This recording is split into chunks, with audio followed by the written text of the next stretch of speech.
This episode is brought to you by Literati, Literati. I absolutely love what Literati is doing, and I've been waiting for someone to really pull it off. So finally, right here in my hometown of Austin, but available nationwide, Literati. Let me back up for a second, though.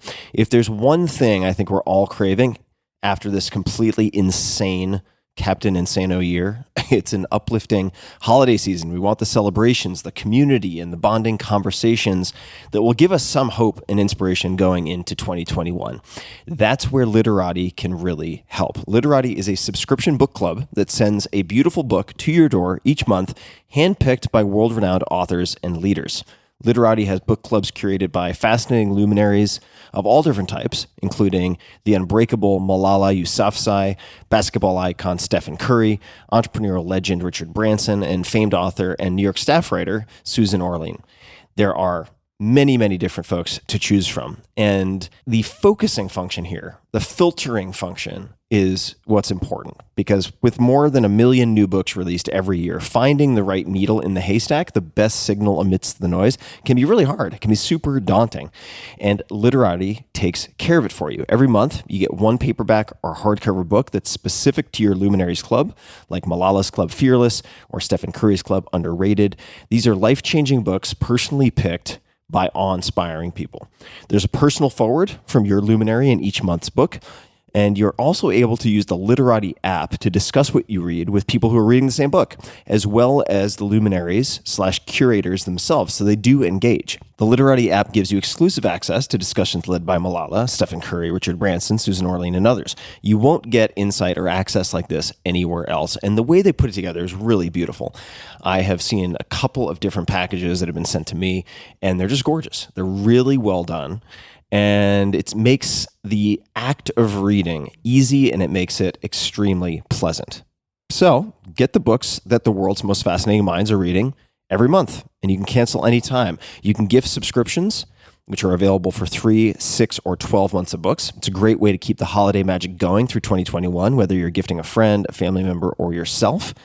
And it's easy. Go to literati.com/Tim to find your perfect book club and sign up today. That's LITERATI.com/Tim.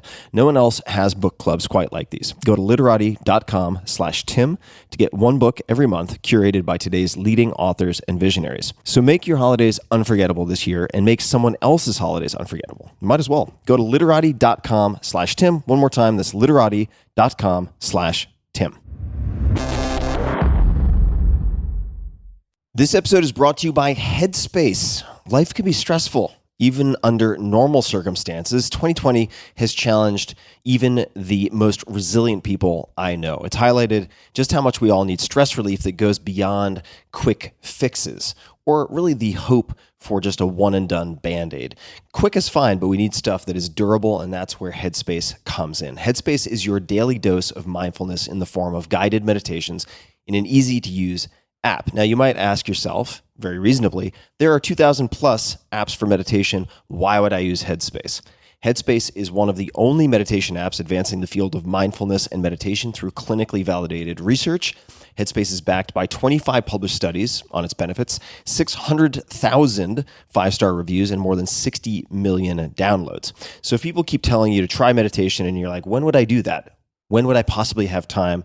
You should check out Headspace. If you have 10 minutes, Headspace can change your life. Headspace offers a really light lift and a lot of features to keep you going, which is part of the reason that I've used Headspace for years now. So whatever the situation, Headspace can really help you feel better. Overwhelmed? Headspace has a 3-minute SOS meditation for you. Need some help falling asleep?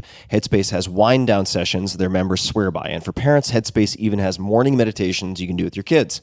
Headspace's approach to mindfulness can reduce stress, improve sleep, boost focus, and increase your overall sense of well-being. And it really starts with very, very simple practices. And if you look at my case, for instance, I just went through one of the basics today with the co-founder, Andy. I think it's Puddicombe, could be Puddicombe, I'm not sure, but former monk turned into co-founder of Headspace, has the most soothing, hypnotic voice imaginable. And I did a 3-minute meditation, something like that. It's easy. It's fundamental, and it always puts me in a better space. So I'm going through the basics. Even though I've meditated for years, I'm going through the basics once again.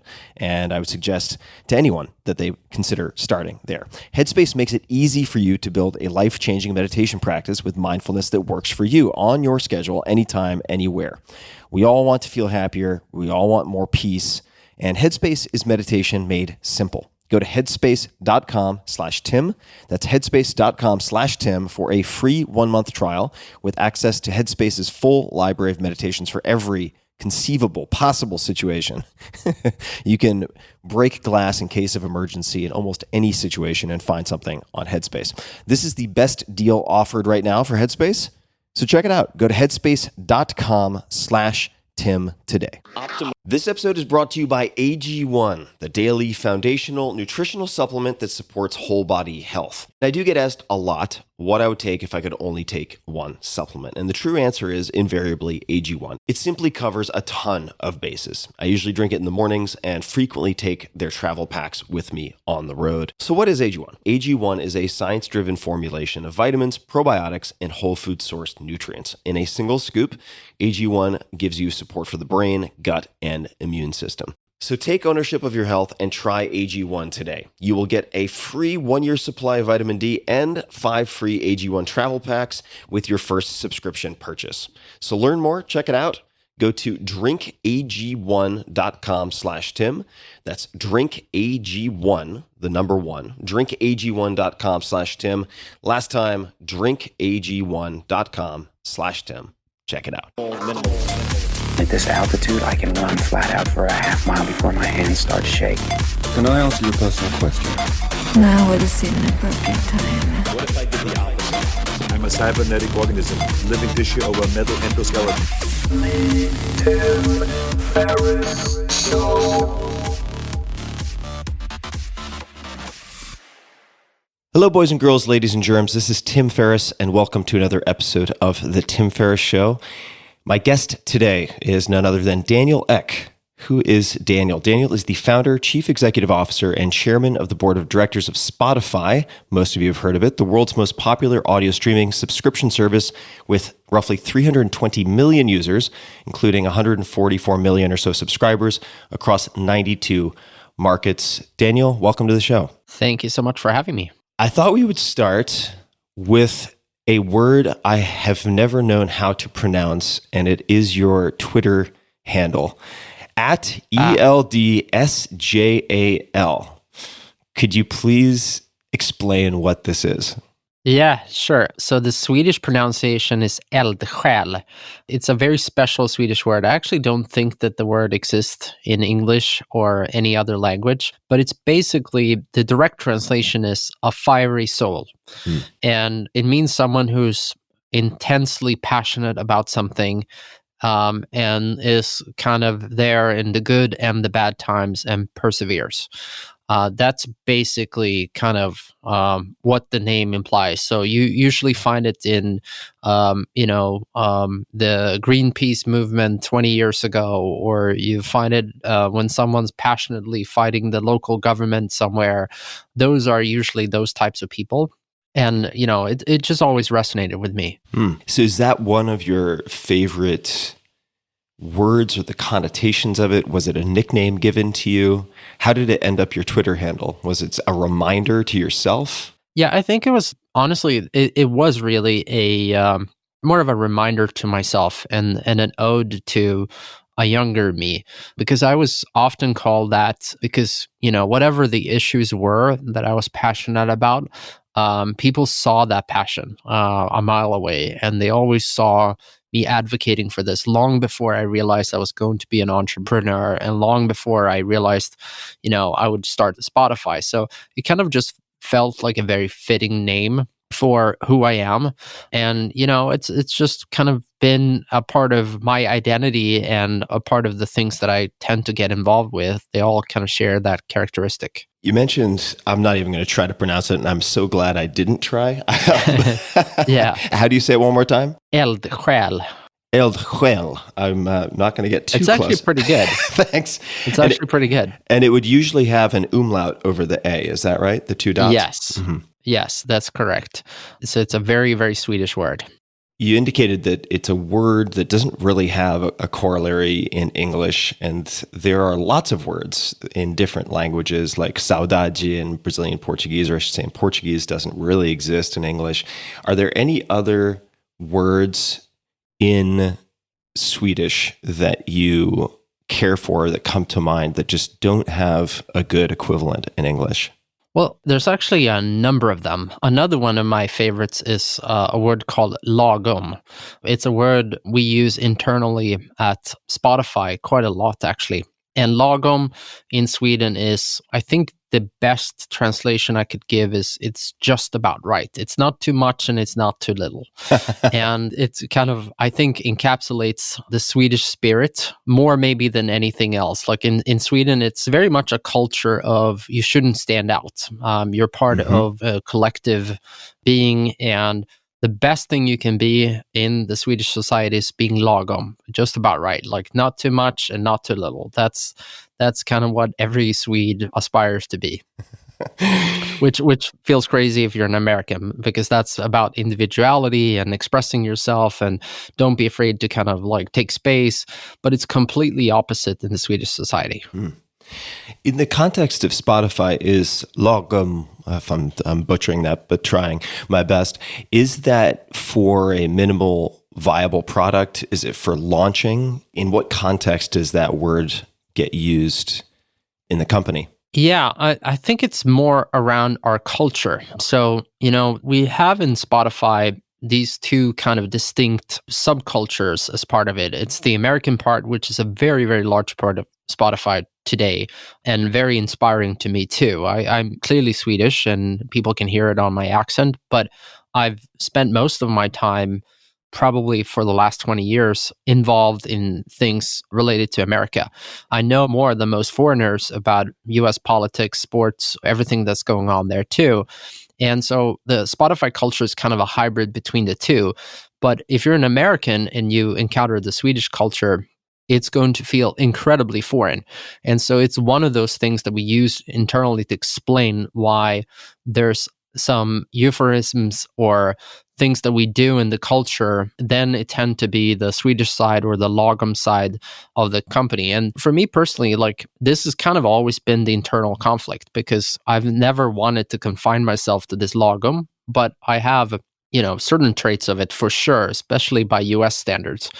And you asked me about sort of my nickname on Twitter too. And my favorite quote, probably above all, is the George Bernard Shaw quote, the reasonable man and the unreasonable man. I don't know if you've ever heard that. Fits himself to the world versus fitting the world to himself. Therefore, all progress depends on the unreasonable man. Am I getting that? Correct. Right? Yeah.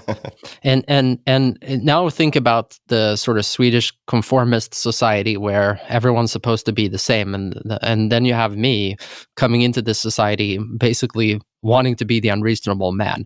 And you kind of see the clash, while there's still certain aspects of it that I like. The fact that it's about a collective teamwork. It's not about the individual. It's about meritocracy in the sense that, everyone can have a voice. All of those things are very important to me, and very, I think, Swedish values as well. So Spotify is really kind of, its roots is in the mix between Swedish and American, and then it's kind of evolved to being distinctly Spotify. Sounds like your personal story too. And I'd be super curious to hear if you came out of the womb as a fire soul and being sort of half or maybe 70% rugged individualist, or if you were somehow encouraged to develop in that way, because even in the United States, there will be people listening who are perhaps in a conservative family, and I don't mean politically speaking, but a family where they're not encouraged to stand out, where they're encouraged to follow the rules, to go to high school, college, get a job, get married, have 2 kids, and follow a script of some type, even though I think it's less pressure perhaps or expectation than you would find in some parts of Scandinavia or a place like Japan. Did this just come to you innately, or was it cultivated in some way? I've thought about it a lot, and I think the best I could say is I don't think that there's anything distinct in the culture. You know, some have the immigrant background where they had to fight for everything to begin with, and therefore that was kind of a part of their story and who they were. I grew up in very much a working class family. My mom worked in a daycare center. My stepdad was a car mechanic. No one I knew was an entrepreneur around me. So that certainly wasn't something to aspire to. But what I do think my parents gave me that it was incredibly important. And I think it's certainly been a trait that I've been able to find with a lot of the entrepreneurs that are kind of in my generation too, is a lot of psychological safety. So what my parents did do very often was allow me to explore things, allow me to sit in and be part of grown-up conversations and not relegated just to the kids' table, and allow me to indulge curiosity, trying to answer the questions, even admitting that they may not know the answer, trying to help me find sources that can help me find information that then satisfied my curiosity. And I think a lot of that then created that kind of drive from just that sort of safety I always felt. And, you know, it's actually, I think, super interesting when you think about this sort of European society model versus the American one. And I'm not taking sides, but I think, you know, a lot about the American model is clearly the necessity that creates the hunger, sort of the fact that you have to strive and should strive for betterment. And if you don't try to work hard and so on, you will not do well in society. And the European one is more like, no, there's a base level of security. Everyone should have food on their table. Everyone should have a house to live in. Everyone should be able to afford clothes and things like that. It may not be the nicest clothes, but that kind of level of security exists there, and education is free and healthcare is free. So none of those things are things you have to work hard for. And you know, I've thought long and hard about that. And obviously, I think there's situations in where one leads to a different outcome that may be beneficial in both models. But in particular, one of the big things I think is, I think the reason why Sweden, for instance, have so many talented songwriters and musicians that are doing so well comes exactly from that. Music education in Sweden is free. And if you want to try to make a living as a musician, you know that the base is taken care of, meaning you can be on welfare for a period of time, and that's an okay situation for a period of time while you go for your dreams. And because music education is free, everyone can afford to do that and can follow their curiosity where it takes you. So there's just inherently different structures, and I think for various personality types leads to different outcomes. But for me, I'm not sure I would have done so well if I was forced by society to kind of early on prove my worth. I've been more of a tinkerer, a wanderer, and I've always, because I felt the safety, I felt that I could think bigger and try new things, because honestly, the consequences of failing were minimal. Yeah, that is, I think, a really important both philosophical and structural difference that you're pointing out in certainly a lot of Europe compared to the US. And I could see, you know, arguments for both fostering entrepreneurship, certainly the arts, I think more so in Europe for the reasons that you mentioned. You have kids, and how are you thinking about raising your kids, if you're open to discussing it, with respect to providing enough safety net that they feel they can experiment and tinker, but not so much safety net that they feel, or not so much cushion perhaps, that they feel they can just stare at the wall and watch paint dry? Yeah. You know, I don't know that I've figured it out or that I have a sort of magic recipe. I'm still very much early in that evolution. My kids are 5 and 7. But what I do try to pass on is I believe in fostering creativity and safety. That's the kind of two principles that is incredibly important in my household. But in order to do that, I actually believe in constraints. And this is an important part because I feel like, you know, one of the greatest things in my day job today is I get to meet some of the most creative people in the world in their various fields, including, of course, music and arts. But the interesting thing for me when you think about creativity is most people associate it with unstructured thinking and unfeathered, just like they do whatever they feel like doing. But some of the most creative people that I know are actually incredibly almost scripted in their creativity, in their approach, in their process, and how they approach their creativity.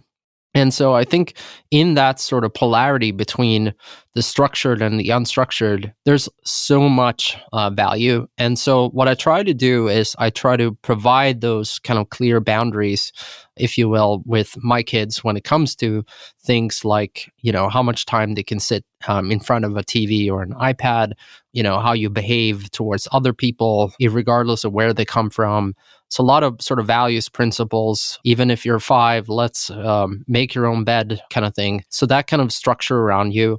But then at the same time, almost Montessori style, kind of work with them on evolving their passions. What are they interested in, following along their journey, and kind of nudge them in various ways.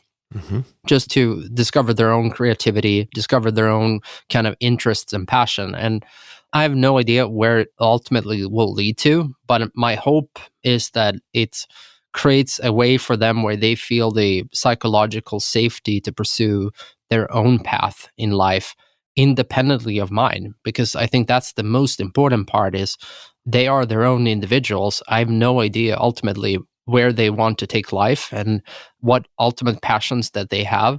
But I feel very strongly that it shouldn't be my vision of what their lives should be.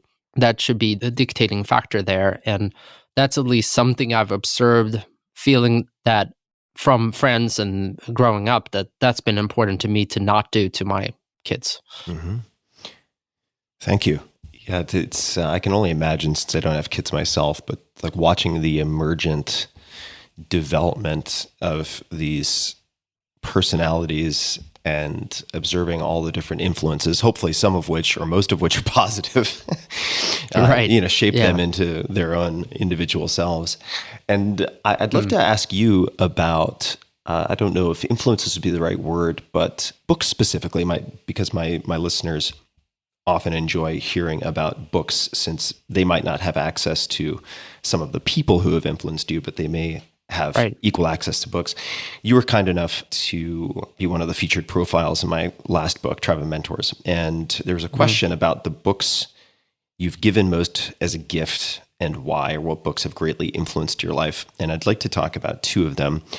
The first one is a book I have not personally read, and it's Black Box Thinking, subtitled The Surprising Truth About Success by, and I may get this last name wrong, but Matthew Syed, Syed.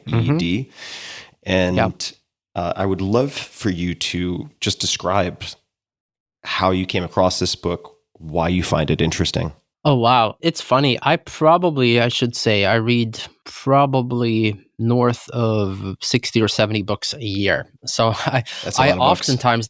Yeah, I often don't remember exactly how I come in contact with things. It's almost like a serendipitous process where I buy a book because someone usually recommended it, and me hearing maybe a minute or 2 about it. And then I probably shouldn't admit this, but then it often lies on my coffee table for a while. And it's when I have curiosity or boredom, whichever one hits the first, that I tend to kind of delve into that book. And sometimes I finish it straight away because it kind of fits my mental state. And sometimes it is more of a sort of journey where I may start it, may not finish it, and then come back even the next day or next week or next month. And it's a process. But I've always been, specifically to this book, I've always been fascinated with decision making and thinking, and how what kind of biases and cognitive tricks that ends up happening in your mind as you approach different situations. I'm fascinated by the fact that you and I may even be experiencing this conversation entirely differently, with entirely different perspectives and entirely different agendas. So what I felt was that Matthew kind of articulated some pretty useful frameworks for how to approach thinking, how to approach situations, what are good feedback loops for thinking, what are good mental models, if you will, to approach decision making, and therefore it's been one of the more recommended books from me. You mentioned, I can't remember the exact word, frameworks or toolkits. I know you're also a fan of Charlie Munger and Poor Charlie's Almanac. We don't have to spend too much time on that because I think a lot of people will recognize that book. But it seems to me, based on the next book I'm going to mention, which is The Alchemist, that toolkits alone are not sufficient. Necessary, but not sufficient if you want to achieve some degree of success. You also have to implement and persevere, right? And this is where the driving spirit comes in. And I'll just read this paragraph really quickly because I think it provides some context. So The Alchemist by Paulo Coelho, and this is your words. Feel free to fact check if need be. But I spent an inspiring evening with Paulo in Switzerland around the time we were launching Spotify in Brazil. It was fascinating to talk to him about how this book came to be such a hit. He never backed down, and he allowed people to read it for free in order to then boost sales, much like how Spotify's freemium model was perceived in the early days.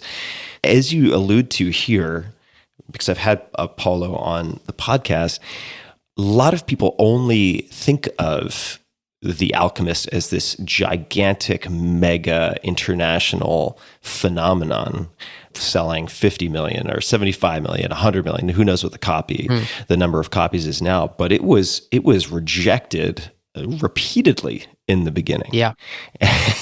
And could you speak to?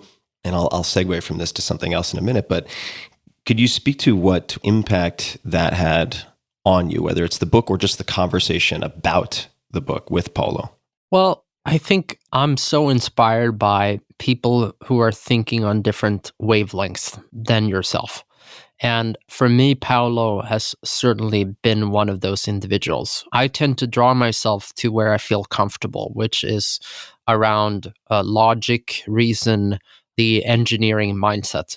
But there's a big part of myself and where I come from too. I come from a music family where music and emotions and feelings are inherently incredibly important too.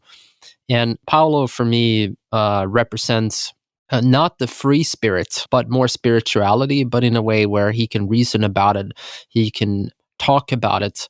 And the big takeaways I've had is thinking about sort of, for me, two very profound concepts, which are kind of probably self-explanatory to most people, but it's really this notion of time and this notion of energy.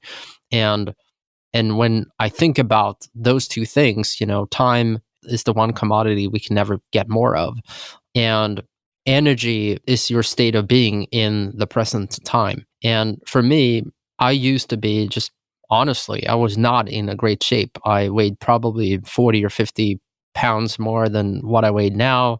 I didn't work out. I was working, 100-hour work weeks. I looked at other people that weren't working as hard as I was and kind of was discouraged by that and just thought they could never make it and they don't understand what's needed to be. And reading the book, talking to Paulo, I think started a process within me. It didn't culminate at that point, but it culminated years later.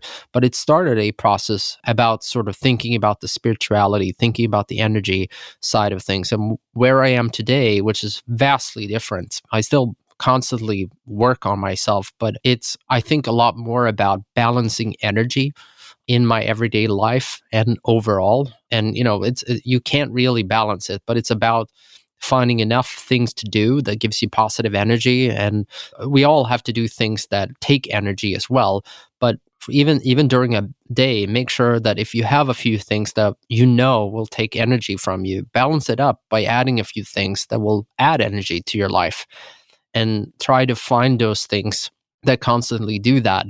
Those are things which are kind of unintuitive takeaways from the book, I would say. But the book for me represents more of a kind of inner process that it started rather than the very specific part. And we're all on a journey. I think that's the kind of big takeaway from the book. And finding out what that journey is and thinking about it bigger than just what our financial goals are or what our career goals are or the next week or next month, and think about it in a broader perspective with energy, with life. for me, has been sort of a big catalyst. Just a quick thanks to one of our sponsors, and we'll be right back to the show. This episode is brought to you by Wealthfront. Did you know if you missed 10 of the best performing days after the 2008 crisis, you would have missed out on 50% of your returns? Don't miss out on the best days in the market. Stay invested in a long-term automated investment portfolio. Wealthfront pioneered the automated investing movement, sometimes referred to as robo-advising, and they currently oversee $20 billion of assets for their clients. Wealthfront can help you diversify your portfolio, minimize fees, and lower your taxes. It takes about 3 minutes to sign up, and then Wealthfront will build you a globally diversified portfolio of ETFs based on your risk appetite and manage it for you at an incredibly low cost. Wealthfront software constantly monitors your portfolio day in and day out, so you don't have to. They look for opportunities to rebalance and tax loss harvest to lower the amount of taxes you pay on your investment gains. Their newest service is called Autopilot, and it can monitor any checking account for excess cash to move into savings or an investment account. They've really thought of a ton. They've checked a lot of boxes. Smart investing should not feel like a roller coaster ride. Let the professionals do the work for you. Go to wealthfront.com/Tim and open a Wealthfront investment account today, and you'll get your first $5,000 managed for free for life. That's wealthfront.com/Tim. Wealthfront will automate your investments for the long term, and you can get started today at wealthfront.com/Tim. Let's talk more about things that give positive energy. And I suppose part of that would be rebuilding or refining the machine in which we all live, right? The physical body. And you mentioned that you used to weigh something like 40 pounds more than you do today. A lot of people struggle to lose weight. What finally ended up working for you, or what made the difference in terms of getting you at least started in successfully losing weight? It honestly, it was easy and it was hard in that it inherently, I was trying to do things in the past, and actually, like many people, I was successful for a period of time, and then I kind of went back to my old ways, and then I started eating poorly again, not sleeping well enough, stressing more, etc., and then quickly weight gain followed. And where it kind of clicked and changed is I realized that I needed to actually change my life and change my habits. And the only way to do that was to do it sustainably with things that I actually enjoyed doing. And what I learned in it was that, I didn't think much about training. I didn't think it was that interesting. I didn't think that, I thought I needed to be on a treadmill for like an hour a day, sweating like a pig and hating every moment of it. And that's training. I didn't think it was for me. And what I realized instead was finding those small enjoyments. Like when you start the process, like I didn't then go to the gym every single day. I started going maybe 2 days a week and made it a pattern. And I really made an effort to try to make every single time enjoyable in whatever way. So the things I really didn't enjoy, I try to skip. But it didn't lean away from the sort of pain of training, but more kind of trying to do the things that I actually thought was fun and more interesting. And then the 2 days turned to 3, and then the 3 turned to 4. And then as I was doing that, I started seeing some results. But I always thought about, can I keep this? Can I keep this going? It wasn't going to be a one-time kind of shift. And then, what happens is once you start doing that and you start enjoying it, then you start realizing, well, I'm not actually accomplishing my goals unless I also shift my diet. All right, well, what are the things there that I truly enjoy? And I learned there was a number of things in my diet that I was doing that I actually didn't need and didn't even care all that much by removing. And it could be all the smallest things. Like I used to have milk in my coffee, but in all honesty, I don't really think it makes a huge difference to have milk or not. But if you have 3 or 4 cups a day, it adds up. And I used to take the elevator, not the stairs, but I actually kind of enjoyed taking the stairs. So it was just a creature of habit. Now I mostly take the stairs. And so it's these small micro things that then eventually kind of added up. But more importantly, in the end, despite the process, what I realized is that it made myself more sustainable. It made made it so that I had more energy. And the energy, I could actually make myself more productive in my everyday life, whether that was work or whether that was relationships to friends or even as a father to my children. All of it had a profound impact. Thank you for sharing all that. This highlights so many, I think, extremely important takeaways for a lot of folks who struggle with weight loss. Number one is that the small things seem small in isolation, but when you add them together, like the milk and the coffee, they can actually have a really significant impact. And I know people who have lost 5 to 10 pounds in a given month just by removing the milk from their coffee. It sounds absurd, Right. but I've seen it over and over again because the milk is so insulinogenic. It really has quite a disproportionate impact. And the importance also of adherence, right? In so much as the best program doesn't matter, whether it's losing weight, learning how to code, or anything else, if you can't stick with it long enough for it to achieve the desired effect and to sustain it.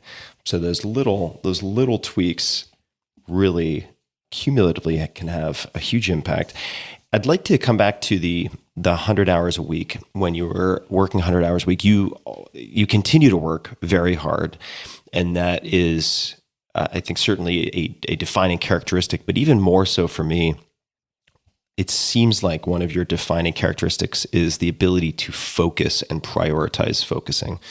And you mentioned earlier that a lot of the most creative people in the world schedule their creativity. I mean, this is true across the board, right? Whether it's Jerry Seinfeld or certain musicians I've spoken with, the most consistently creative people have rules and structures and constraints.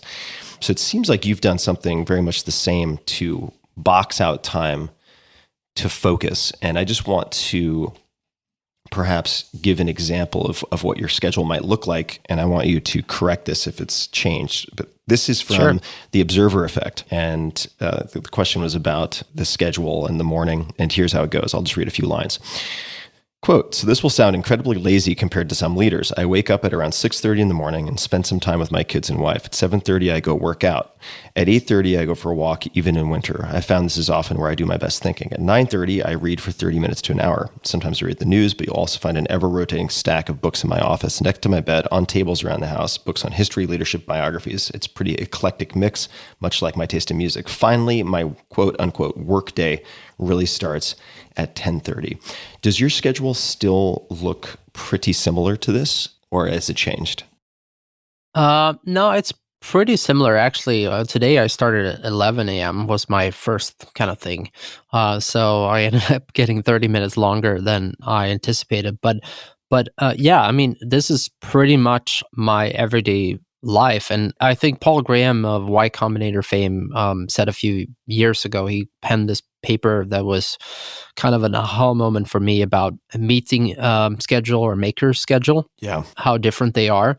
And it was like something kind of resonated deeply with me. And I think a lot of people think they have to be in the meeting schedule all the time and that is what's required to be an effective leader. Where in reality, I think you can kind of be an effective leader no matter what your style is, but it has to be true to you so that you can unlock your own sort of superpowers. And in general, I would say most people don't stop enough and think hard enough about their priorities and focusing on the problems that is the most worthwhile for them to try to solve. And they more operate on a kind of first come, first served basis when it comes to their time. So it pretty much is the way my current schedule works too. And I often don't take more than 3 or maybe 4 things that I do on each and every day. And I try to be very, very sort of tough on saying no, which isn't always the most fun thing to do, I will say. But it also means as a factor that I tend to get more stuff done of the things that truly matter in a given day and more time to think about other things as well than perhaps a normal kind of CEO in a normal kind of 9 to 5 or 9 to 7 gig, whatever they end up doing. And I want to give an example of one question that might I don't want to say surprise people, but be noticeably lacking from the mindscape of a lot of people from day to day. And this is the question of what your role is at a given meeting.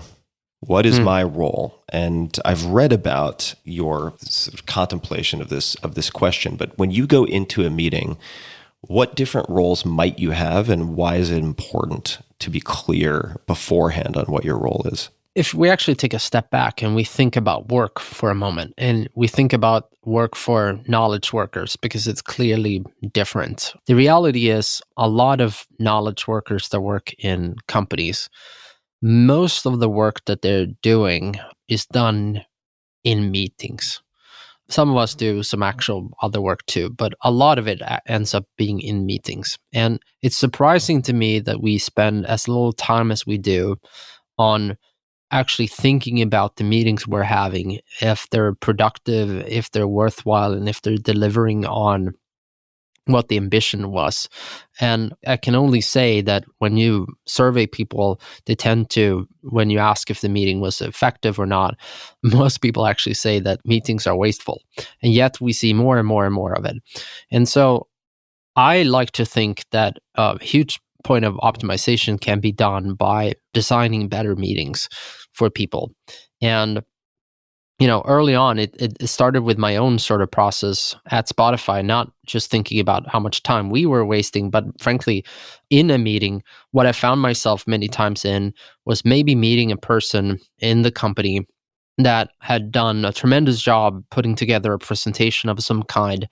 And if I put myself in that person's shoe, this is a person that may get a meeting with me maybe once, maybe twice during their entire career at Spotify. And for that person, it could be the chance to get noticed for a future promotion. It could be the chance to have something that fundamentally changes their career. And so it oftentimes, what ended up happening was the person came in and they ran through a PowerPoint that someone had sent me the night before. I'd already read it, and they in verbatim read the entire thing. And then in the end, there would be a short period of time, usually less than 10% of the meeting was spent on that, of us discussing what the next steps would be. Again, I understand why this happens, because again, the person that's presenting this have all the incentives to kind of show off the good work that they're doing and want to seem very competent and realize that a lot is on the line, etc. And instead, what I find is that quite often we haven't been intentful about why the meeting exists to begin with. And in this case, if it's recognition we want to give, I'm sure there could have been a better way we could have done that. And we should have been clear that we were having a review meeting about the progress of a certain area. And it should have been clear, too, that this person is an amazing individual and that we should all try to give constructive criticism, but then in the end also give feedback, positive feedback as well, because we want to make sure this person feels valued. But oftentimes, all of that context doesn't exist. And so my role in that meeting could sometimes be just being that person who says that kind of thing. But I realized more often than not that I had to prep people on how to do meetings and set it up. Like, I do read the meeting material beforehand. I prefer spending only 5 minutes in the beginning rereading the material, or the person reading it, a summary out of it, and states the reason for the meeting up front. And then we can spend more time talking about, were these the right questions? Should we have considered something else? And what are the appropriate next steps? But you can be an approver, you can be consulted, you can be informed in a meeting. And I think many people always think that if you're the CEO, your job is always to be the approver in the meeting. But I find if you have a great team, that's not at all the role you should have. You should be sometimes the person who's only consulted about what they're doing as an FYI. Sometimes you can be the person who just isn't the decider because there's someone more competent making that decision. But you could be a person who is the sounding board, where you can bounce ideas off. If we're thinking aggressive enough, if you're thinking roughly in this dimension, should we invest a lot? Should we invest a little in that decision? And all those things is highly contextual, and your role in those meetings could be very different depending on all of those variables. And being clear and upfront about that meetings can have different forms, I think, has profoundly changed how I look at meetings, and I think a lot of people at Spotify too. And I want to mention the URL of Paul Graham's essay that you gave note to just a bit earlier for people who are interested, because this also had quite an impact on me. Paul Graham has a lot of fantastic essays, and they're short for people who are worried that this is going to be 50 pages. It's probably a 2-page read. But paulgraham.com/makersschedule.html, and you can just search Makers Schedule.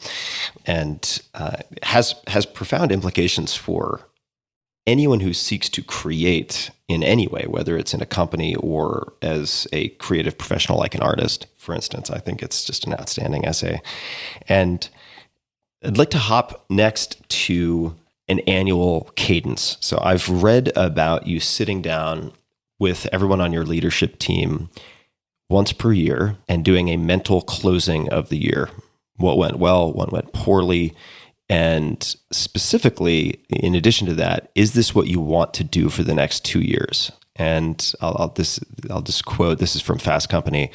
And if they decide not to, it's not personal. It's not because of poor performance at this level. It's never about that. It's about future performance.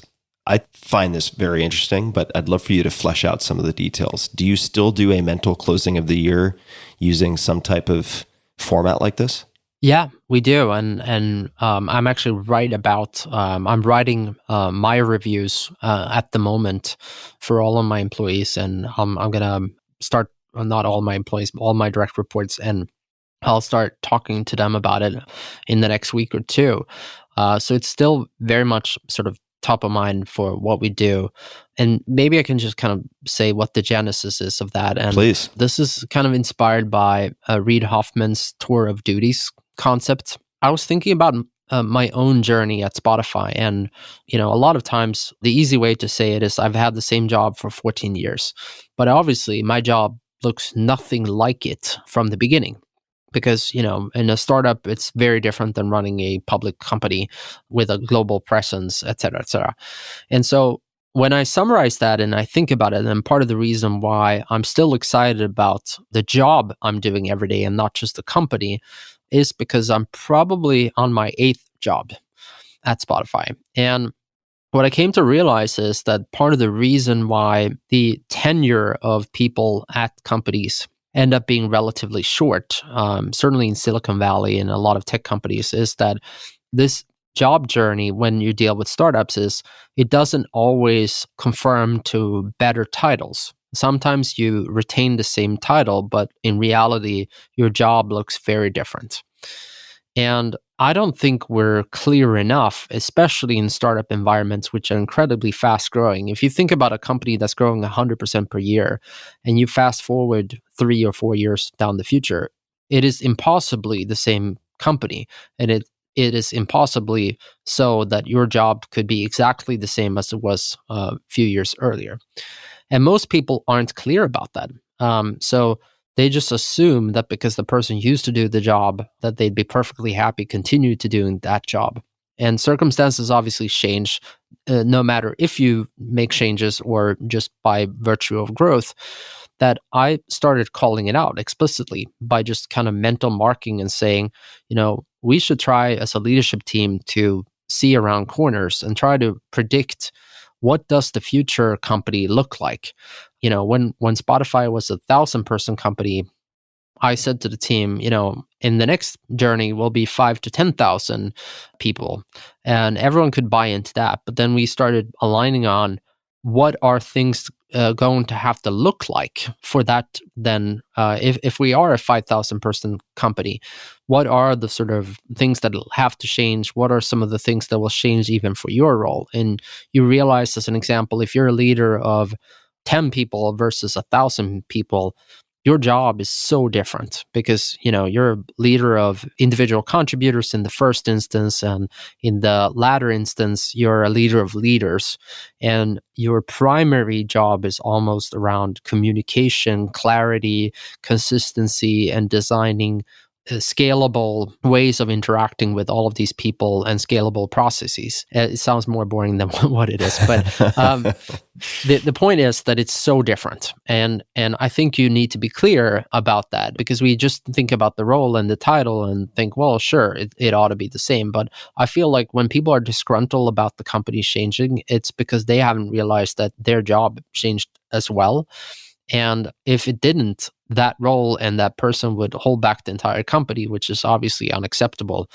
And so I talked to the employees at that time, because there are some people who love the startup phase, but they don't like when you're in the mature phase and you have to focus on efficiency, which is the kind of key metric when you are more of a mature company. And the reality is, even though I kind of stereotype it and make it sound like it's one or the other, the reality is, in a larger company, if done right, every single thing in the company varies between these stages, where it's like startup, where it's scale up, and where it's mature. And you go back and forth between those different stages in every company and every team, and it's going to be highly sort of contextually relevant. And the type of leadership you need to have for that situation is very, very different. And there are very, very few leaders that can do all three.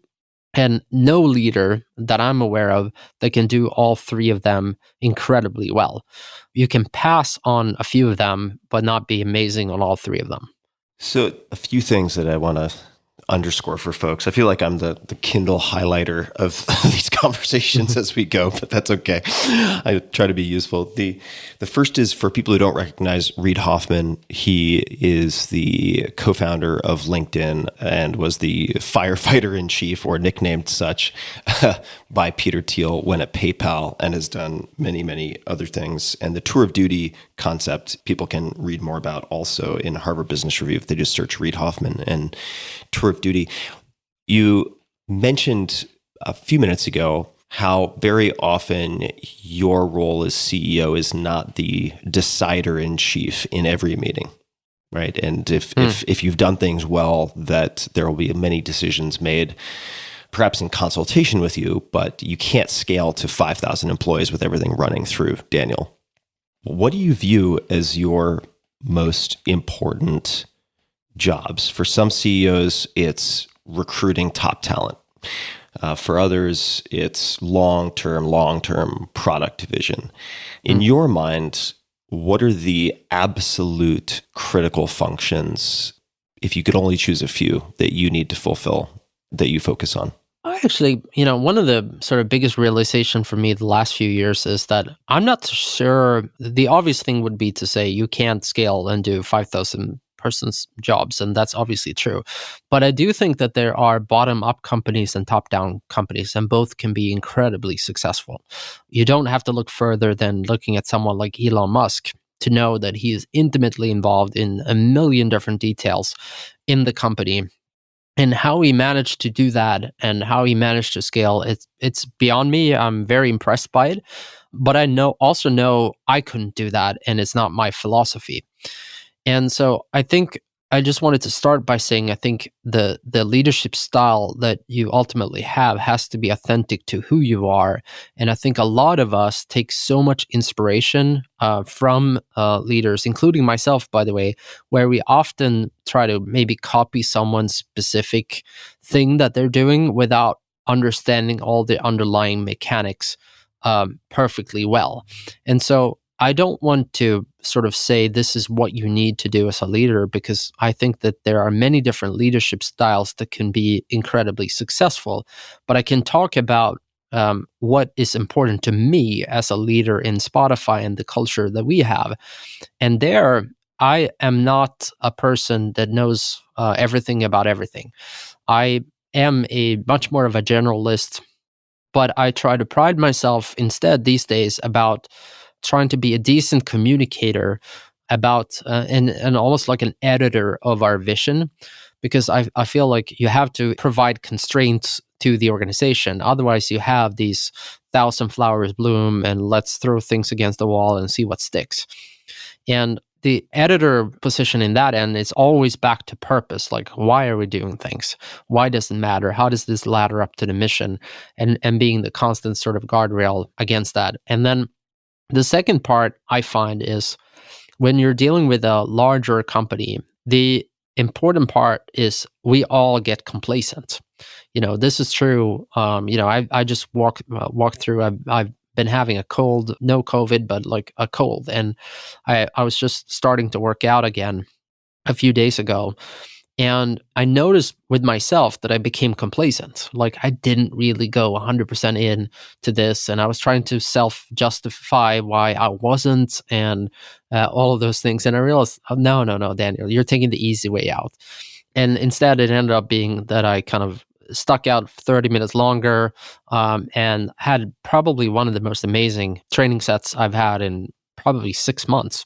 And the point being is that's the role these days that I often have to play is I have to be the one who sets the bar for the organization, try to adapt the bar for the talent that we bring in, the bar for the ideas, because complacency is so easy to get to. And I don't know exactly why it is, but I just feel like we're all built that way, that we want to take the easy way out. And so part of this is to do the right thing, even if it's not the easy way out, and consistently just kind of pushing the organization to do that and raise the bar. So I play that part too in many parts of the organization, while almost being the personal coach, I would say, which is the third role that I'm playing, because I kind of look at my role is to enable other people to do the best work of their careers. And what I've learned in that process is that we're all highly unique individuals, and what motivates me may be entirely different than what motivates you. And so to try to find out what psychological barriers you have, what tensions in your life you may have, in order to try to unlock that, is something that I spend a good amount of time on. And we've touched upon some of these things already, which is I kind of almost start with trying to find out how you prioritize your time, because I find most people don't prioritize their time particularly well. And in unlocking that, you then have to, when you start prioritizing it, you start thinking about what is important to you to prioritize. And this isn't just work, by the way. This is, in many cases, I play that role for people in their private lives too. If they want to have more time for their kids, or they want to pursue a hobby, or they want to do X and Y, and they feel like they're torn because they're right in between of, work obligations and private obligations and those types of things. And I know it sounds like pretty crazy to talk about that level of detail, but for me, if I can do that for some of my leaders that in many cases have 1,000+ people under them, and they feel more inspired by that, they're going to inspire hundreds, if not thousands of people to do better, and perhaps they'll pay it forward too, and we can start unlocking more and more of that in the organization. That's kind of my view of what great leadership looks like in a company like Spotify.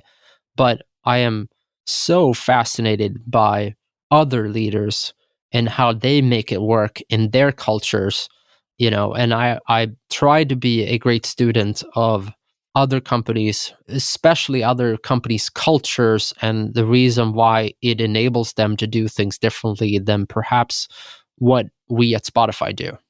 Well, let's grab an exhibit that we can put under the microscope just for a second, because I know you and I both know Toby, CEO of Shopify, not to be confused with Spotify, but man, right, to say those two in the same sentence quickly is still challenging for me, even though I have known both companies for so long. How would you say how are you and Toby different, or how are the cultures different? You can approach this any way you like, but in what ways that come to mind are the two of you different? Because at surface level, a lot of folks who don't know either of you personally would say, well, they're both deeply analytical. They have extremely strong computer science backgrounds. And that's kind of where the comparison might end. How would you describe how you're most similar, most different, or just looking at approach? Toby and Shopify is obviously a very inspirational company too. I would actually say we're more similar than different. And the similarity is, and I've found that with some companies, by the way, like another one is like Mike Cannon-Brookes and Atlassian, Australian company. I don't know, but a theory I have is that all of us had to do a lot of first principle thinking. And what I mean by first principle thinking, by not being in Silicon Valley and by not learning as much from osmosis of just the Google and Facebook and those types of cultures, we have kind of developed a different culture compared to the standard Silicon Valley type cultures. And so in that regard, I think it's similar. And I think, Canada, just like Europe, is more kind of similar in that in the holistic thinking about sort of the collective rather than the individualism. And there's a lot of deep-rooted things. And Toby, by the way, is German from the beginning too, which is more akin to the Swedish side. So there's a lot of similarities between sort of philosophy, upbringing, and those types of things too. I think in so the regards that we're different, besides obviously the products and the markets we serve, I do think it comes down to just the way perhaps we think about sort of talent and, the development of talent. And again, I don't want to sort of, I don't know Shopify's culture intimately enough to kind of pass any remarks, but I can say at Spotify, one of the big things is the thing we just talked about, which is instead of tour of duties, we call it internally missions. And every person at Spotify has a mission for about 2 years. And in particular, on my leadership team, we don't make any qualms about the fact that things don't change or that you'll have your job for eternity. You'll have your job for a mission, and then you and I will discuss what the next mission ought to be. And perhaps it fits with your skills and where you want to go, or maybe it doesn't. And this is a big difference. So when I look at my leadership team, and certainly the extended one, we've actually shifted our leadership team to a great extent. And my sense by looking at Toby has been that they've kept it a little bit more stable than what we've done. And by the way, there's no pro or cons with both model. Both model works. And if anything, I would say I'm probably a little bit more envious of the stable side. I like soccer, and the coaches that I like the most are the ones that develop young players and stay with them and like bring them through their full potential. But I also realized that if I were a coach, I'd be more about someone who brings in the sports team analogy, where you bring in a lot of super talents and get them to work well together. My own sort of mental image of who I want to be doesn't always add up to the skills I have at the table as a leader as well. And I suspect that there will be lots of differences between us just in the nuance between those two things. So many different departure points from that answer. So fertile ground. Let's start with one that is backtracking just a little bit. Actually, before we get there, we brought up, or I brought up, biographies. Are there any particular biographies that really stand out for you for any reason? Well, there's so many. Walter Isaacson, Leonardo da Vinci one. So is good. Phenomenal. So good. Yeah. Pablo Picasso's biography, also amazing. I forget who the author was who wrote it. I think there's maybe a few of them, but I read one that was just super, super interesting, talking about the creativity, constraints, thinking. That was kind of where a lot of the boxes ticked for me. I'm a big fan of biographies. I'm a big fan of sort of unlocking yourself, as you can hear. And working with yourself in order to kind of then take on the larger community goals or larger societal goals that you may have. But it has to start by managing yourself well. And then from there on, you can manage others and you can manage other stakeholders as well. I learn a lot from biographies, for sure.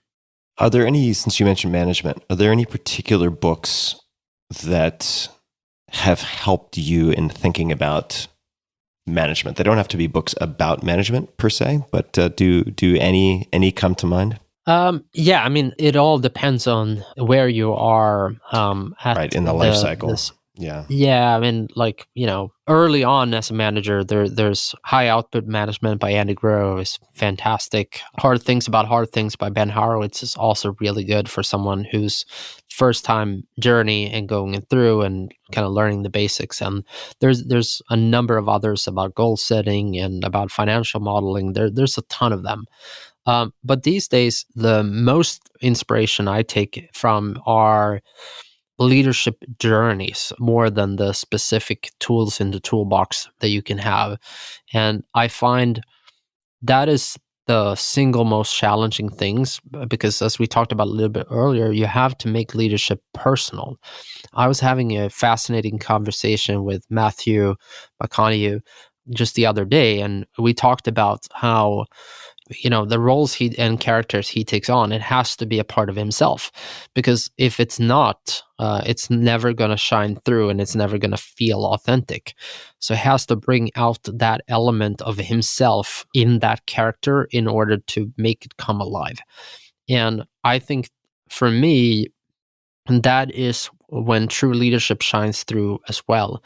I'll just kind of maybe share a personal anecdote, kind of embarrassing, but still Perfect. just to kind of show, but to share the a little bit more about my personal growth story. So early on, like many others, I modeled myself on being a product-centric CEO, kind of Silicon Valley style. I should really be that.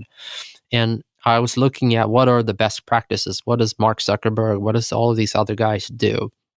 And it felt like one of the things that they were doing was that they were running the product review meeting every week, and they were doing it really well. And I had a great head of product and I had a great product team, but I wanted to do the same thing because I kind of just picked up that's what a great CEO should do. And I'm also I'm just as good as, the CEO of Silicon Valley, etc. And I remember vividly one day where after one of these meetings, I get pushed aside by my head of product, and then he basically said, "Look, I'll just be very honest. No one enjoys the meetings that you're having." And I was like, "Well, why not?" And it's like, "Well, because you're not actually adding anything to the meeting."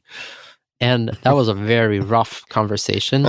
And honestly, my initial instinct was very defensive. I was like, well, these guys, they don't understand anything. And like, I probably should hire a new head of product and I should do X and Y. But I decided against doing that, and I decided to sleep on it. And I decided to test for a while. I'll see, okay, well, I'll see how well they do if I don't show up. And it turns out that they did incredibly well without me. And what I learned in that process was I needed to figure out a way then to add value. And I realized that rather than deciding if the button needed to be green or blue, or even if there needed to be a button at all, that's not where I added value.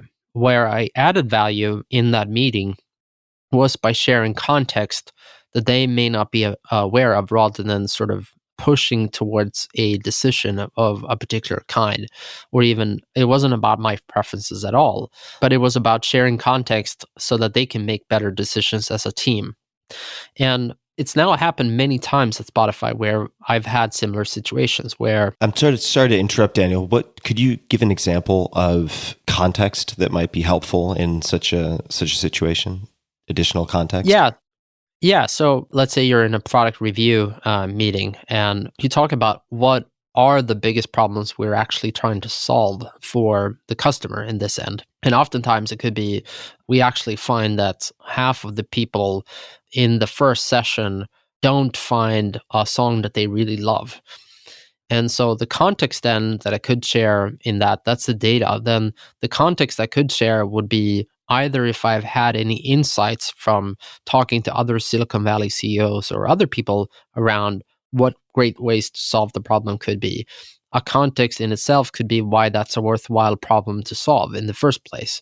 Because if we do lose half of them the first day, that means it's kind of a funnel and it's a leaky funnel. So that's going to be a mean problem, because even if we're only bringing in 5,000 users a day and 2,500 of them stay, that may not feel like much. But if we were bringing in 100,000 a day, we're going to lose 50,000 people a day. So this is a leaky boat and we need to try to fix it.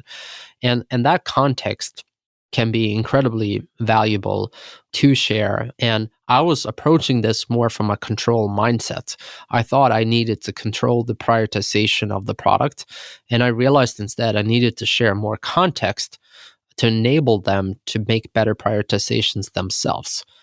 And that has been something as part of, my journey now at Spotify and as a development of myself, I found myself now in many situations very similar where I thought I was pretty good at something, and I realized that I run into someone who knows a lot more about the topic and is a lot more skilled than I am at solving that problem.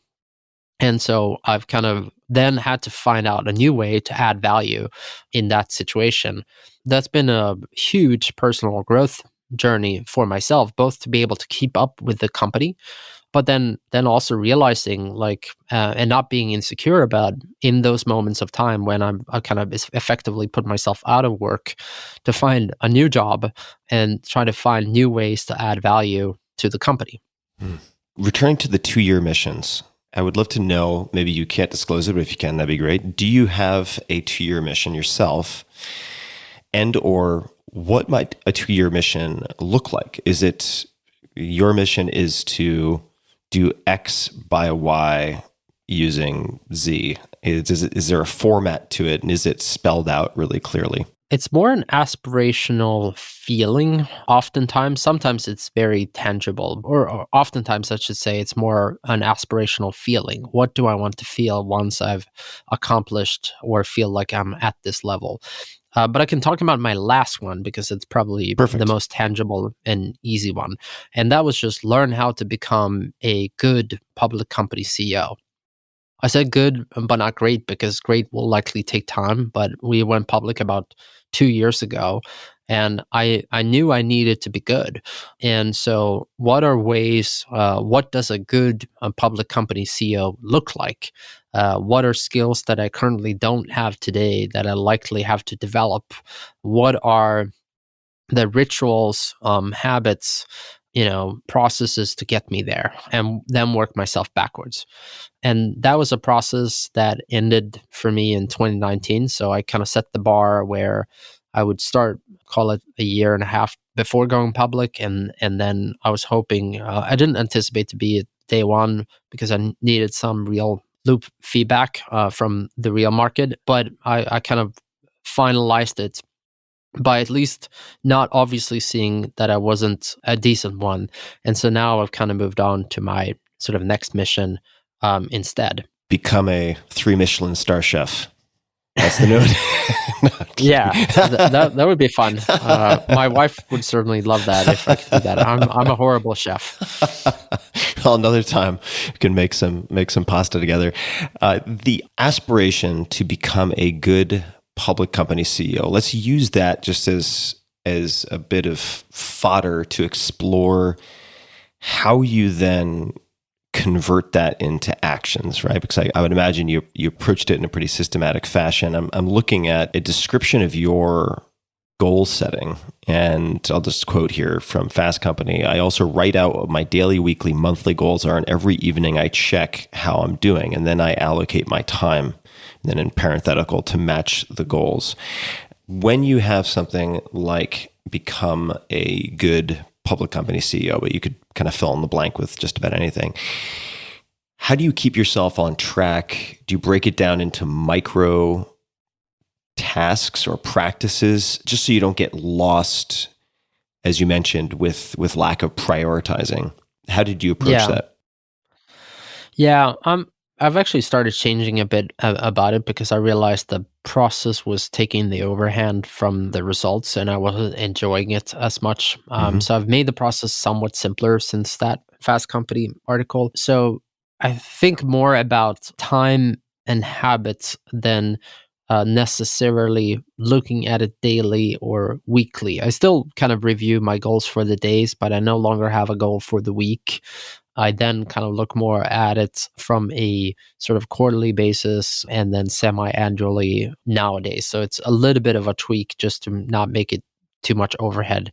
But the way I approached that problem was just kind of being clear about what do I think. Oftentimes I kind of think about it like my mental image is that of a city when I approach a problem, and it's city from 40,000 feet above on an airplane looking down. And when you do that, you don't see the contours, you just see a city. You have no idea what aspects of the city, like what's the topography. You don't understand where it's dense, where it's not dense. It just looks like a blob. And so the important part for me is I don't know what I don't know. So I always start by allocating enough time. So if something is important, I start allocating time towards it. And then I quickly try to spend enough time where I can get to what I call level 2, which is when I'm more like 20,000 feet perspective, where I can start seeing the contours of the city. I can kind of work out that here's the rough branches of the tree, so to speak. I can't see the leaves. I can't see the details. I can see all of those things, but I kind of have an idea of blocks to start diving into. And so if you look at something like that, you have to understand more about one block is understanding the constituents.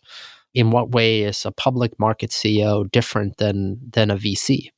It turns out that they're quite different. So understanding the motives, the motivations, understanding what different types of them exist, which one of them do I want to attract, which one of them should I possibly even talk about not attracting, speaking about the Jeff Bezos quotes, you are the shareholder you deserve. That kind of rings very true to me in the sense that should we as a company be part of the expectation setting as a public company? It's very fashionable, for instance, in Silicon Valley, to not give guidance going forward because you don't care about the quarterly results. I find it ironic because what it essentially says is that you don't want to be part of the participation of the expectations that the market does on your company, but they'll still have expectations. So the question is just if you want to participate in that expectation setting or not. It's not like you really have a choice that there won't be an expectation.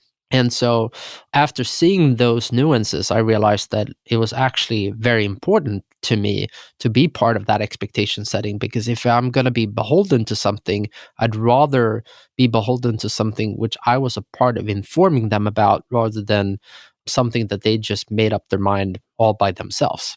And when you realize that communication becomes super important as one of the skills. And how do you, for someone who has a lot of optionality of their time, communicate succinctly what the company is? They're not going to spend every waking moment of the company or their lives thinking about your company. They many times have other companies that they follow as well.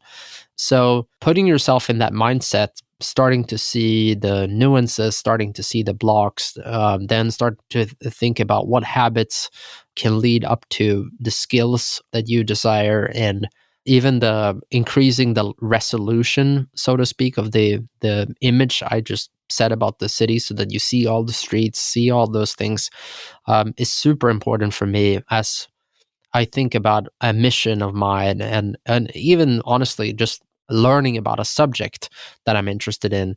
I kind of use the same process over and over, which is that kind of the city mental model, or Elon Musk talks about it as the tree, the branches, the leaves, which was also kind of an inspirational thing that I took away from, I can't remember, but it was one of his interviews probably a few years ago.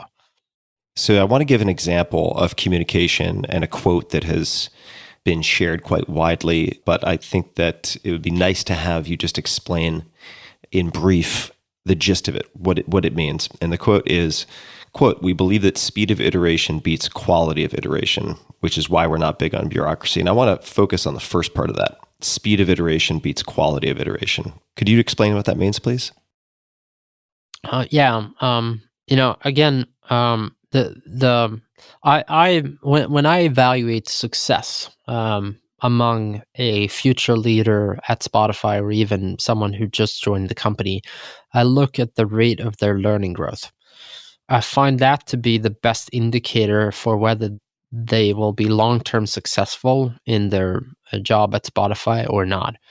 And the gist of it is, I think macro-wise, first and foremost, that the world is changing just constantly, and you have to adapt to that change. So I value agility and learning way more than I value the fact that you're really good at your job and just really good at doing a few things.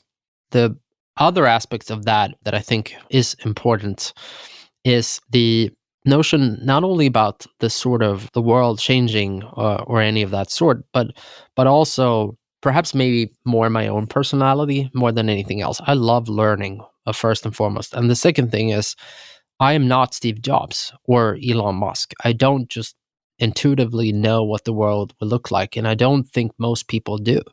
I think most people learn as they go. And so if you create an environment where you can fail, that is transparent, and where you're allowed to iterate and learn on the job, you will create a learning organism that keeps getting better and better and better at hopefully a higher and higher pace than ever before.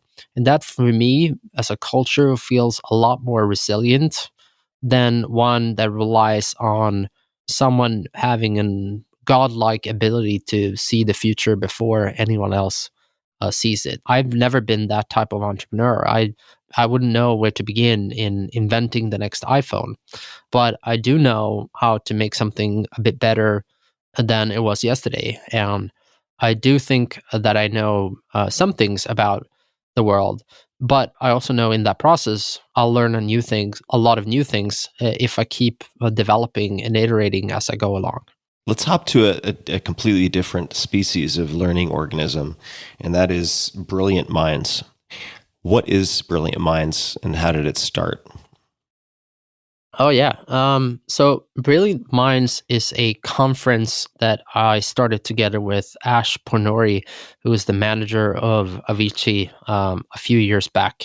And the genesis of the idea, in all honesty, started by Ash and I traveling around the world many times, often having to explain Sweden to people who've never been. There are aspects, again, about the culture. We talked about it in the beginning, about some of the very, very distinct Swedish stuff. And then in some part, the quote, the future's here, just unevenly distributed, also rings very true about Sweden. We had broadband in 1998. Part of the reason why I believe Spotify came to be was I saw the need for it probably earlier than others, because I had 100 megabit broadband in 1998. Yeah, that's wild. And so there was nothing. Yeah, and so because there was nothing for me to do, I could only use file sharing services, and I realized that it was wrong, but it was a lot better than the alternative of going down to the video store, which only had about half of the things that I actually wanted to see. So that kind of inspired me. And then later on, after starting a few companies, then started Spotify. And so I wanted to bring Sweden to the rest of the world. And frankly, I wanted to bring the rest of the world to Sweden too, and create kind of a two-way exchange street. And so we started this conference, which is kind of an unconference conference, where it's very light, almost TED style talks, 10, 15 minutes long, lots and lots of music, lots and lots of time to interact with other people. And the focus is around creativity. And, we bring people from music, from arts, we bring people from business and technology together and talk about what some of the larger problems in society exist today. And frankly, try to inspire them to see if they can make a difference in some shape or form. It's pretty small. It's just a few hundred guests. And it's been a fun journey to see the relationships that's been formed, and I certainly, for Swedes, it's been so valuable to be able to learn from some of the most creative and amazing individuals in the world. So I think paying dividends in spades when it comes to Sweden. You've dedicated, as I understand it, this would be an understatement, but significant resources to funding and supporting, I suppose, predominantly moonshots. Is it across Europe? Is it specific to Sweden? How are you thinking about cultivating that ecosystem using your own resources? Yeah. So it's €1 billion, and it's across Europe. That's why I said an understatement. Yeah. Yeah. It's a lot of commas. Yeah, but truthfully, the number in itself isn't the most important thing. And people actually ask me where I got the number from, and the number was the most uncomfortable thing I could imagine. And sometimes I work that way. I just put out a very sort of big, audacious, quantifiable thing, and I work myself towards, okay, what does it have to look like, and what could we do with that as a constraint? And this very much ended up being that way. And the genesis of the thinking was actually quite multi-sided. But when you look at Europe as an ecosystem for startups and technology, it is very much behind the most mature ecosystems in America. And the most obvious way to look at that is to say, if you look at Europe, it has about 400 and it's more than 400 million, depending on how you look at it. It's 5 to 700 million people with about the same GDP, if not more, than USA. And yet, when you look at the most valuable companies, you can't find a single company, with the exception of SAP, in the technology space that is worth more than 100 billion that comes from Europe. And at the same time, you can find a number of them in the US. And not only that, nowadays you can even find a few trillion-dollar companies as well. And for me, that's just unthinkable. Like, why would that be? You have every single core component necessary. The amount of engineers in Europe rivals the ones from the US. The amount of scientists we have in Europe easily rivals the one in the US. So all the sort of core ingredients are there, but it's still not happening. The goal really essentially is, how can we leapfrog the current development, which, by the way, is heading in the right way. So it's slowly getting better. And there are more and more entrepreneurs that are thinking bigger. There are more and more people that pursue entrepreneurship, which is fantastic to see. And there's more and more capital that supports and more experience in the ecosystem. So all trends are in the right direction, but we're still maybe 20 years behind. And so the question then ends up being, is there a way we can leapfrog the evolution of the ecosystem? And is there a way where we at the same time can take on some of society's largest issues and try to make a real dent in those types of issues? And that's essentially the genesis of the moonshots, and why I've decided to dedicate, a significant portion of my wealth to try to see if I can help make that happen for Europe and for hopefully the world too. And it just felt like a scary, big, kind of audacious thing to try to pursue, and frankly a lot better than just sitting on the money and not doing anything.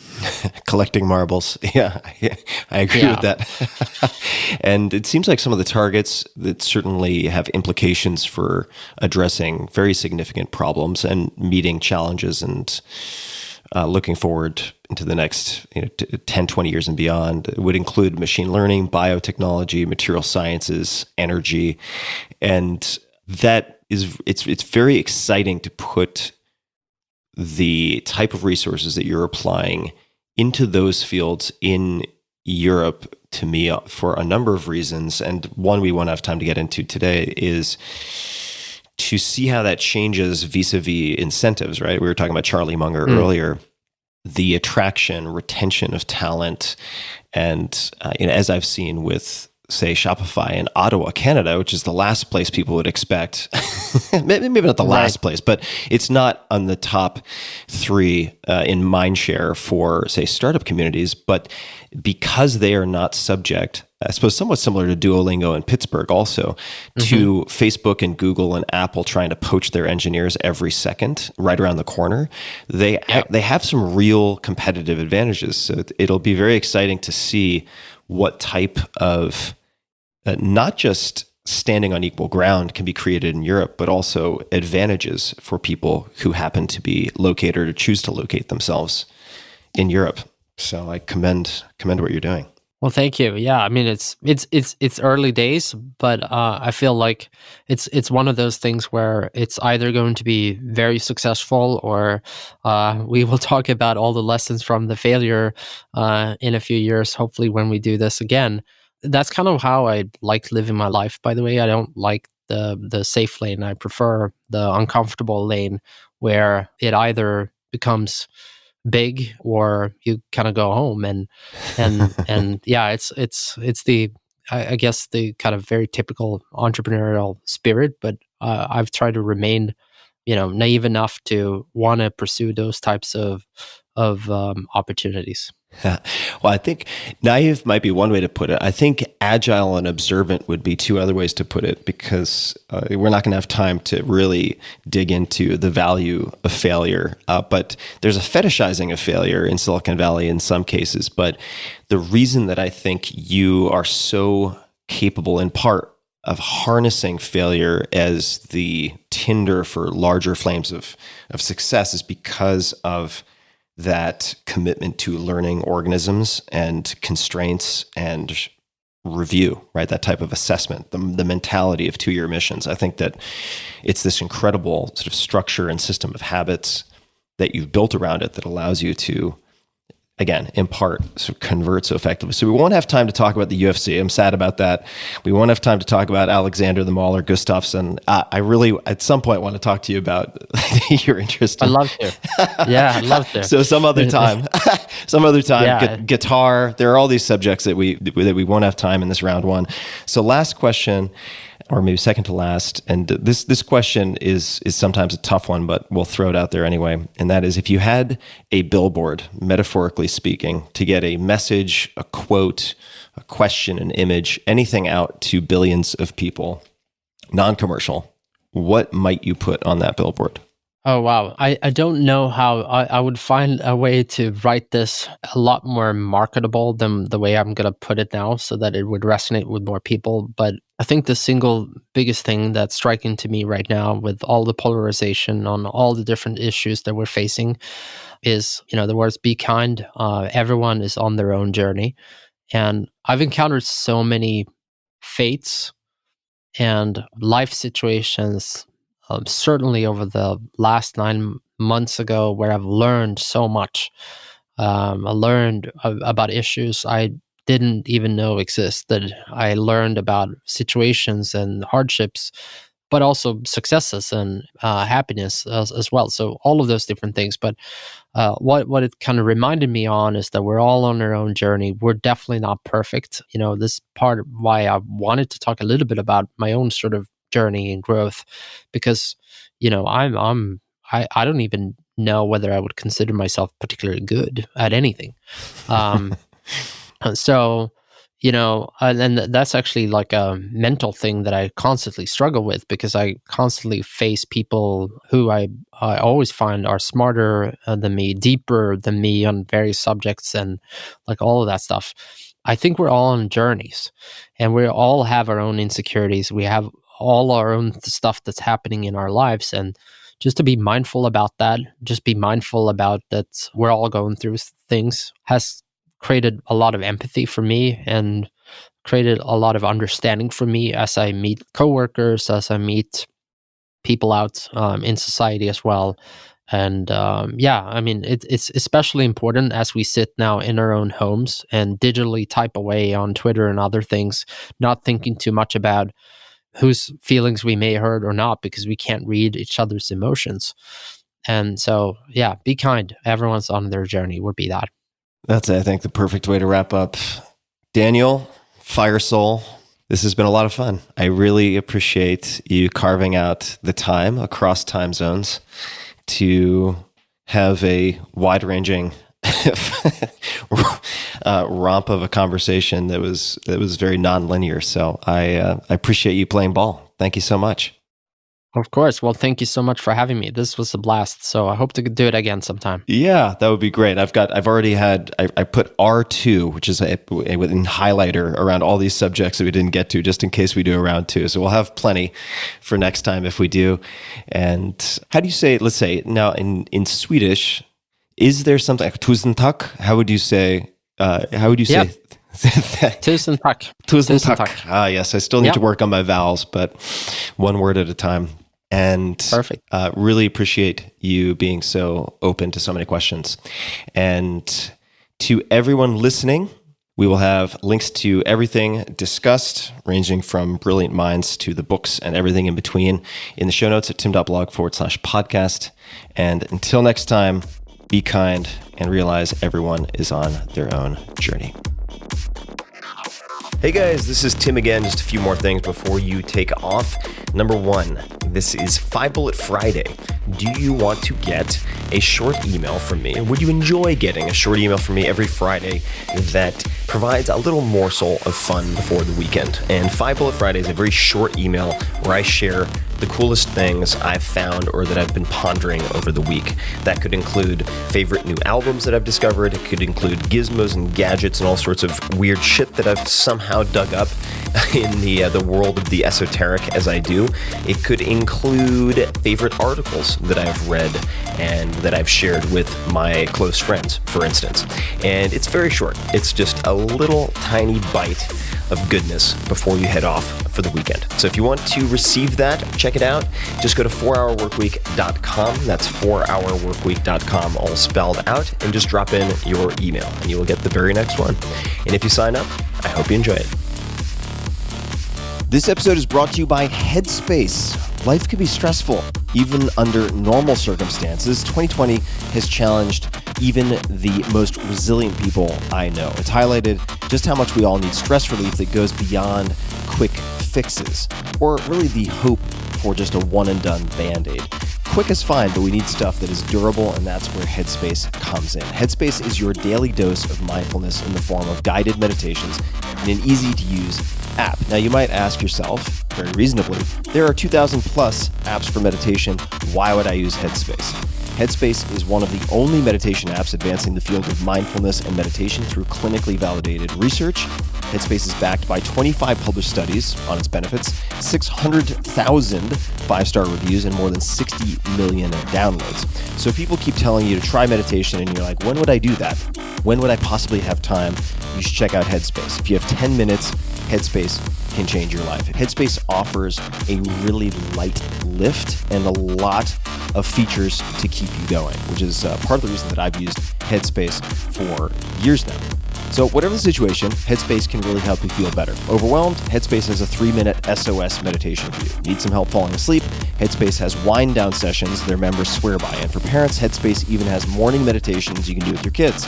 Headspace's approach to mindfulness can reduce stress, improve sleep, boost focus, and increase your overall sense of well-being. And it really starts with very, very simple practices. And if you look at my case, for instance, I just went through one of the basics today with the co-founder, Andy. I think it's Putticombe, could be Putticombe, I'm not sure, but former monk turned into co-founder of Headspace, has the most soothing, hypnotic voice imaginable. And I did a 3-minute meditation, something like that. It's easy, it's fundamental, and it always puts me in a better space. So I'm going through the basics. Even though I've meditated for years, I'm going through the basics once again. And I would suggest to anyone that they consider starting there. Headspace makes it easy for you to build a life-changing meditation practice with mindfulness that works for you on your schedule, anytime, anywhere. We all want to feel happier. We all want more peace. And Headspace is meditation made simple. Go to headspace.com/Tim. That's headspace.com/Tim for a free 1-month trial with access to Headspace's full library of meditations for every conceivable, possible situation. You can break glass in case of emergency in almost any situation and find something on Headspace. This is the best deal offered right now for Headspace. So check it out. Go to headspace.com/Tim today. This episode is brought to you by Literati, Literati. I absolutely love what Literati is doing, and I've been waiting for someone to really pull it off. So finally, right here in my hometown of Austin, but available nationwide, Literati. Let me back up for a second, though. If there's one thing I think we're all craving after this completely insane Captain Insano year, it's an uplifting holiday season. We want the celebrations, the community, and the bonding conversations that will give us some hope and inspiration going into 2021. That's where Literati can really help. Literati is a subscription book club that sends a beautiful book to your door each month, handpicked by world-renowned authors and leaders. Literati has book clubs curated by fascinating luminaries of all different types, including the unbreakable Malala Yousafzai, basketball icon Stephen Curry, entrepreneurial legend Richard Branson, and famed author and New York staff writer Susan Orlean.